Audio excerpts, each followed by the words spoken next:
Welcome to One-on-One. I'm Steve Adubato. It is our pleasure for the first time to introduce Mr. Carlos Medina, Chairman of the statewide Hispanic Chamber of Commerce in the great state of New Jersey. Good to see you, Carlos. Pleasure to be here, Steve. You're here to talk about the fact that the Affordable Care Act, otherwise known as Obamacare, there's been some challenges signing up those who are, in fact, Hispanic citizens, but also businesses, right?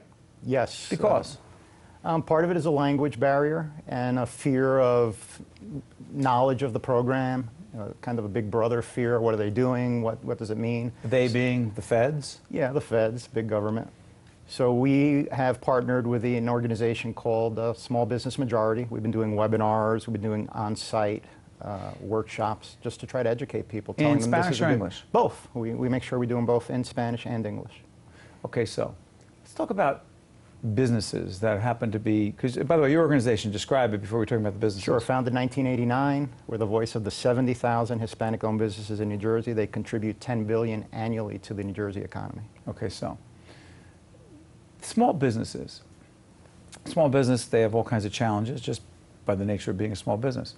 But the law says that if you have more than 50 employees, you must do what? You must have some sort of health coverage for them. Okay, so if a business does have 50 employees, that business happens to be, I don't even define a Hispanic-run business. I mean, like, at what point is it? 51% is of an individual of Hispanic origin running the business. Do you believe there are certain unique challenges that those kinds of businesses face that others who may not fall into that category face? Sure, there's the language barrier, and they're usually a first or second generation business, so they may not have the mentors that a mainstream business has. So that's one of the roles. What do you mean by that? Somebody that just could pick up the phone and call and say, how do I fill out this form? Tell me about what you did when you had an HR challenge. They don't have that same, Rolodex of mentors. So that's what the Chamber tries to be for them. What do you do for them? Really just help them through every step of the process, education, networking, access to decision makers. We want to be that mentor for them, personally, and with our we have 10 very prominent board members. They're all there available to answer questions to our members. What's your story? My story? Yeah. Son of a Cuban father, Puerto Rican mother. They met 60 years ago in New York. Got married, been married 60 years.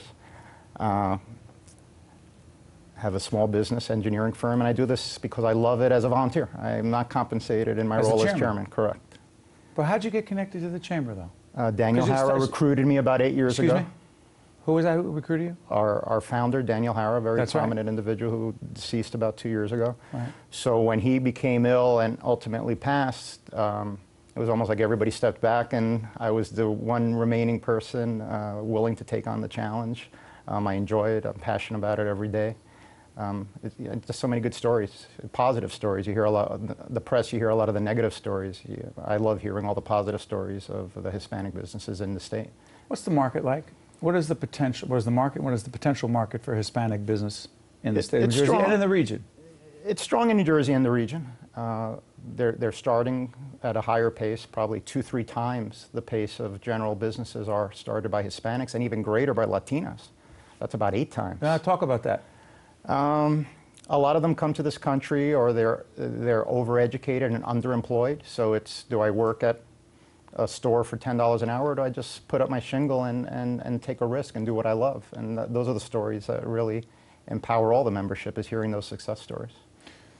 Think about this. When you see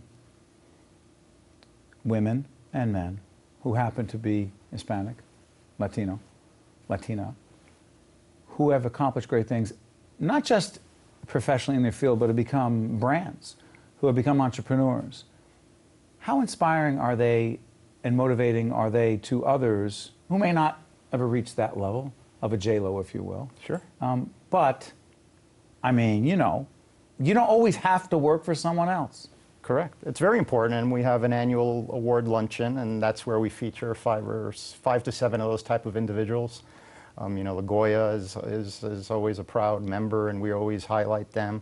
There's companies like Northeast Construction. They do $100 million a year in sales as a construction company. There are a lot of New Jersey-based success stories, so it's important to highlight them so an individual comes in and can look to them as a role model and prove that they could do the same. going back to the ACA, the Affordable Care Act.